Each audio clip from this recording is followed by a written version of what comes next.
Welcome to Mallu ക്യൂളർ.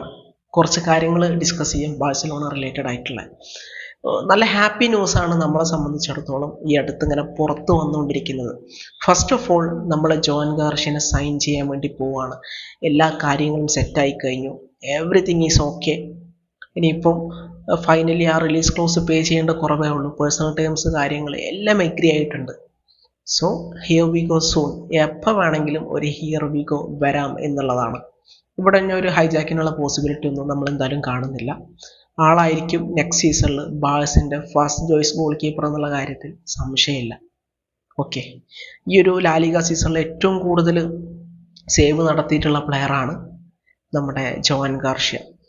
ഇപ്പോൾ നിലവിൽ നോക്കുകയാണെങ്കിൽ യങ് ഗോൾ കീപ്പർമാരിൽ ഏറ്റവും ടോപ്പ് ലെവലിൽ നിൽക്കുന്ന തരത്തിലുള്ള അല്ലെങ്കിൽ one of the top young goal കീപ്പറാണ് ജോൻ ഗാർഷ്യ. നമ്മളെ സംബന്ധിച്ചിടത്തോളം വളരെ പ്രോമിസിങ് ആയിട്ടുള്ള, വളരെ അത്യാവശ്യമായിട്ടുള്ള, വളരെ ഫ്യൂച്ചറിസ്റ്റിക് ആയിട്ടുള്ള ഒരു സൈനിങ് ആണിത്.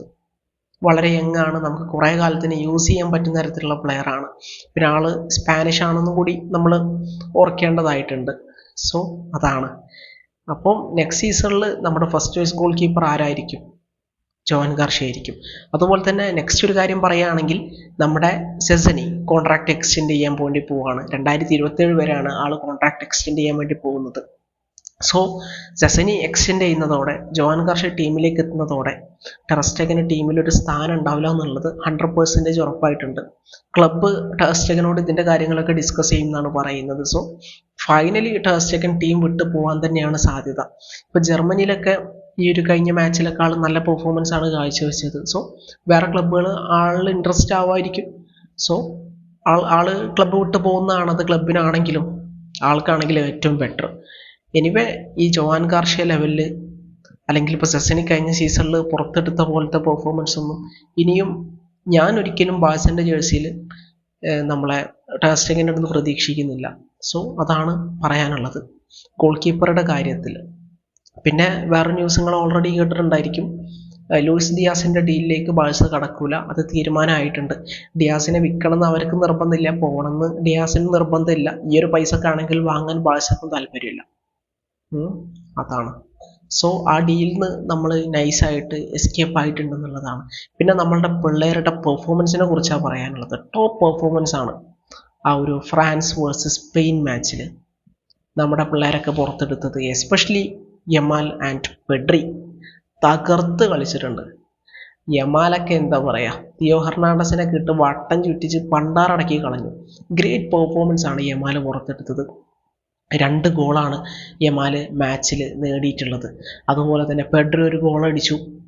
പിന്നീട് ഈ സ്പെയിൻ്റെ അടുത്ത് കളി കൈവിട്ടു പോകുന്നത് പെഡ്രി പിൻവലിക്കപ്പെടുന്നതോടെയാണ്. എസ്പെഷ്യലി പെഡ്രി അതുവരെ മിഡ്ഫീൽഡ് ഡിക്റ്റേറ്റ് ചെയ്തുകൊണ്ടിരുന്ന സമയത്താണ് പെഡ്രിനെ പിൻവലിക്കുന്നത്.